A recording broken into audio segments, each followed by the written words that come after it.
আসসালামু আলাইকুম রাহমাতুল্লাহ। আমরা বর্তমানে আছি সাতক্ষীরা জেলায় আম বাগানে। আমরা এখন গোবিন্দভোগ আম পেরে দেখতেছি আসলে পাকছে কিনা। যেহেতু সরকার এখন অনুমতি দেয়নি, আমরা এখন দেখবো আসলে পাকছে কিনা। যদি পাকে তাহলে অবশ্যই আপনাদের আমরা কেটে দেখাবো।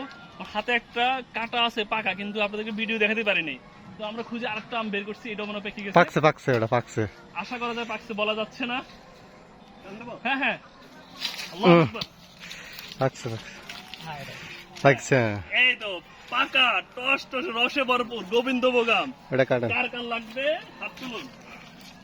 আমরা আমাদের হাতে যে আমটা তুলে রাখলাম, এটা কাছে আসেন। কোন দিক দেখাবেন আপনি? অল্প কাটি, আবার সবাইকে ভাগে দিতে হবে না।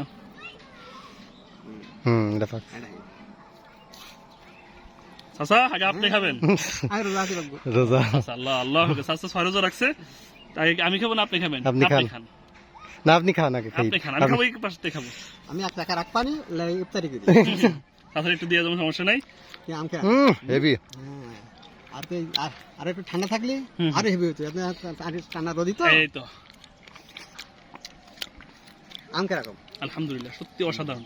আমাদের বাগানে আম যারা খেয়েছে তারা খুব প্রশংসা। চাচাদের কোন বলছে চাচাদের বাগানের আম অনেক সুস্বাদু।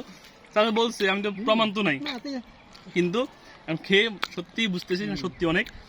আর যদি হিমসাগর খালে আরো বুঝতে পারবো যে হিমসাগর কি। তো যারা এখন এই সময় গাছ পাকা আম খেতে চান, আমাদেরকে কল করতে পারেন। হ্যাঁ, ইনশাআল্লাহ আমরা 2-1 দিনের মধ্যে আপনার জন্য বুকিং দিয়ে পাঠিয়ে দিব।